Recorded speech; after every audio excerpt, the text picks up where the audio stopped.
Veja no Ecocenado de hoje. Conheça a agricultura sintrópica, uma inovação que produz alimentos dentro da floresta. O mato é a colheita. É o pepino, é o brócolis, é o alface, é o couve, é a mandioca, é a salsa, é o alho poró. Comissão de Agricultura discute o Censo Agropecuário Brasileiro. É fundamental a gente conhecer a nossa realidade, conhecer os nossos biomas, para poder desenvolver ciência e tecnologia adequada para isso. E uma entrevista com a senadora Vanessa Graziotin sobre mudanças climáticas e sustentabilidade. Agora, no Ecocenado.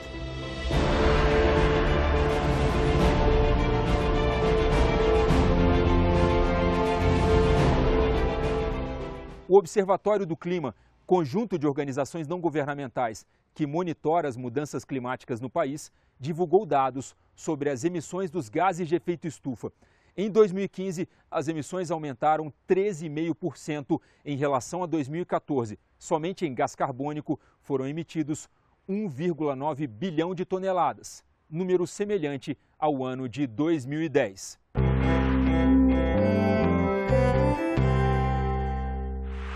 A Companhia Ambiental do Estado de São Paulo, a CETESB, promove dos dias 28 de novembro a 2 de dezembro o curso de Gerenciamento de Resíduos Sólidos para profissionais de nível superior que já atuam na área ambiental. O curso tem como objetivo ensinar noções básicas sobre o tema. Mais informações no site cursos.cetesb.sp.gov.br.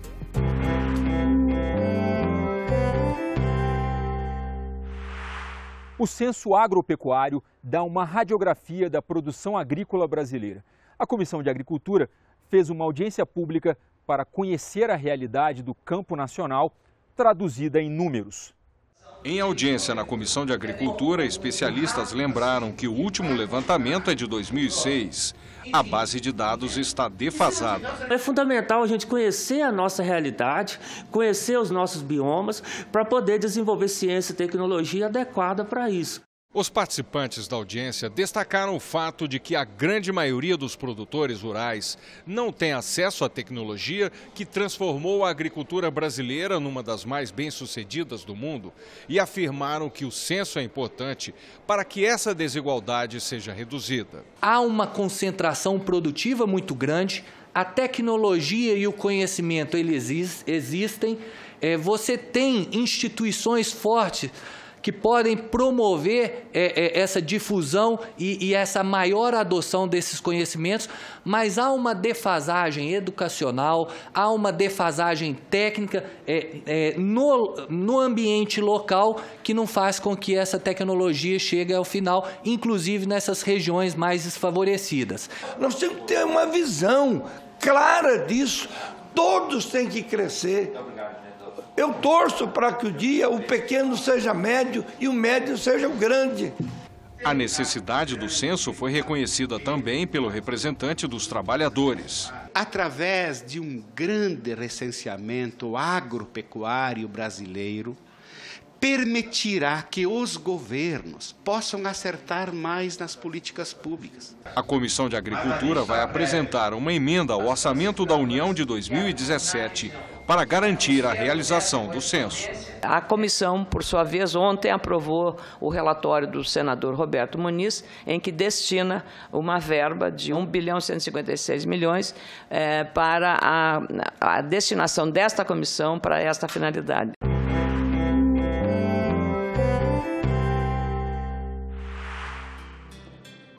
Encontramos a senadora Vanessa Graziotin nas instalações do Museu do Senado.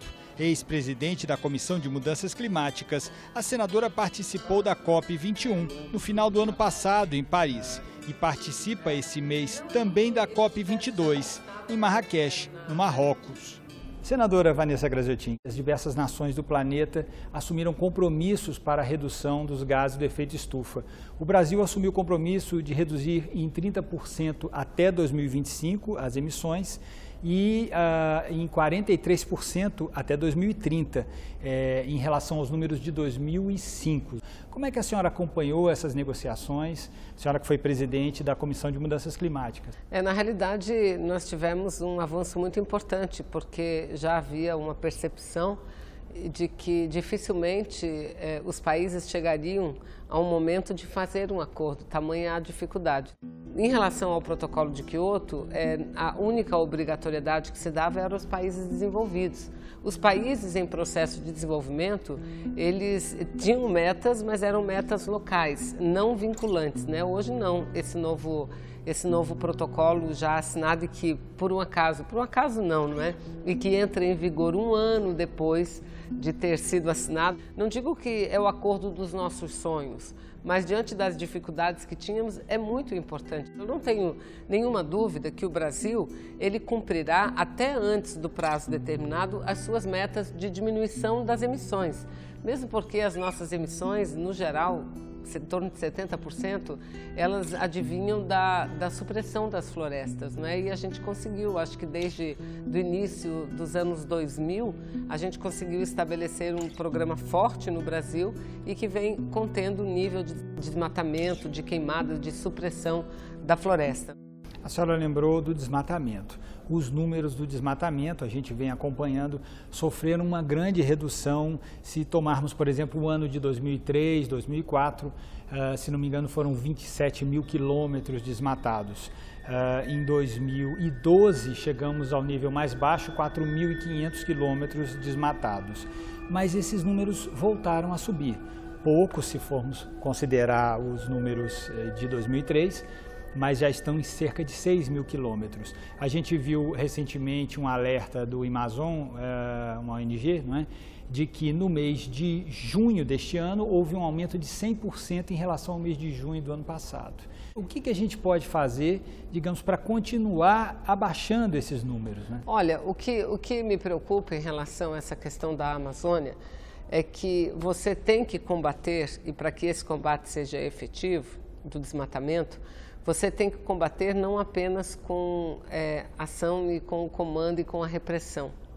É importante que haja fiscalização, é importante que ações irregulares, ilegais, sejam reprimidas. Mas não é a única forma e também ela não será eficiente se só ficar nisso.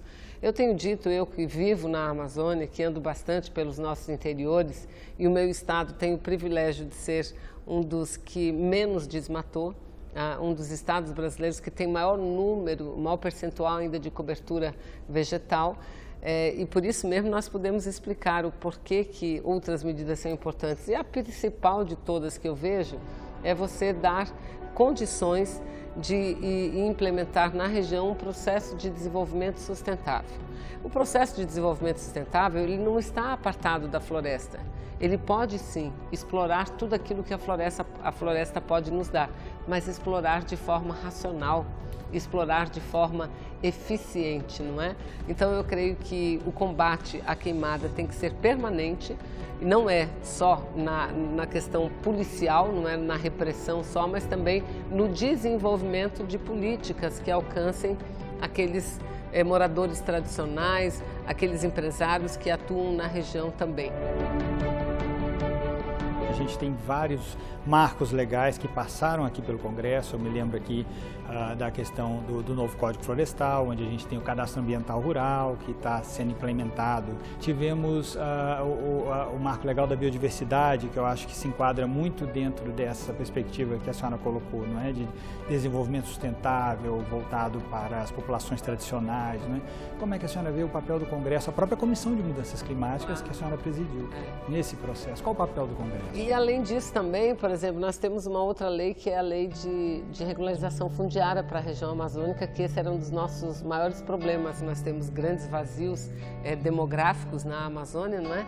Mas em que alguns lugares, algumas regiões, elas chegavam a ter 4, 5 andares. O que significa isso?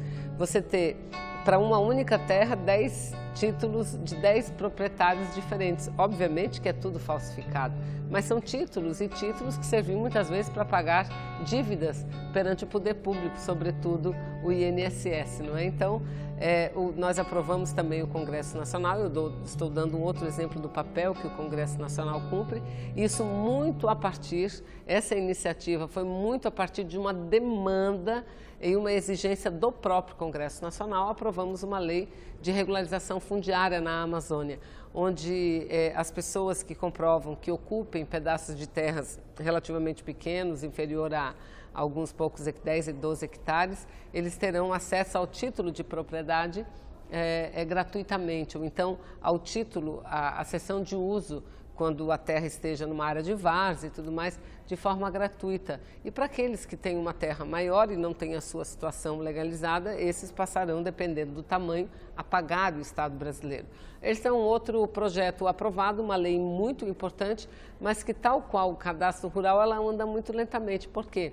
Porque ela precisa de disponibilizar recursos para ser aplicada, porque a partir do momento em que você tem um retrato, né, da ocupação da terra na Amazônia, você sabe se é uma terra pública, se é uma terra particular, você tem um instrumento muito melhor de poder ali permitir a aplicação de projetos de desenvolvimento e de controle também do desmatamento, de controle das queimadas, né? Então, o papel do Congresso Nacional é muito importante. Vimos aqui uma discussão recente no plenário de uma medida provisória do governo que promove alterações no setor de energia do país. A senhora teve até uma das emendas aprovadas na questão da preservação dos empregos de empresas que venham a ser privatizadas, né? Mas houve uma polêmica interessante no que diz respeito às termoelétricas movidas a carvão, não foi? Acabou-se aprovando lá um dos itens da medida provisória, onde há um programa de estímulo a esse tipo de geração de energia, é isso? Primeiro que ela não é uma medida provisória boa no nosso entendimento, né? Porque a base principal dela era abrir o caminho e preparar o terreno para a privatização, o que eu considero algo extremamente nocivo ao país e à população no estágio em que nós nos encontramos. E nela também tinha essa questão da possibilidade do Estado conceder incentivos fiscais para a energia gerada através do carvão mineral, o que é um absurdo, é exatamente o inverso do caminho que nós temos que perseguir. Nós temos que dar muita isenção para quem gera energia limpa e não para quem gera energia poluidora da atmosfera. Ficou o compromisso da Presidência da República vetar esse incentivo fiscal previsto na medida provisória. Senadora Vanessa Graziotin, eu queria agradecer a sua presença aqui no nosso programa, o Ecosenado. A senhora que tem sido uma parceira nossa desde os tempos em que presidiu a Comissão de Mudanças Climáticas. Obrigado pela sua presença. Eu agradeço e quero dizer aqui de público que o Ecosenado não é apenas um programa para levar informações.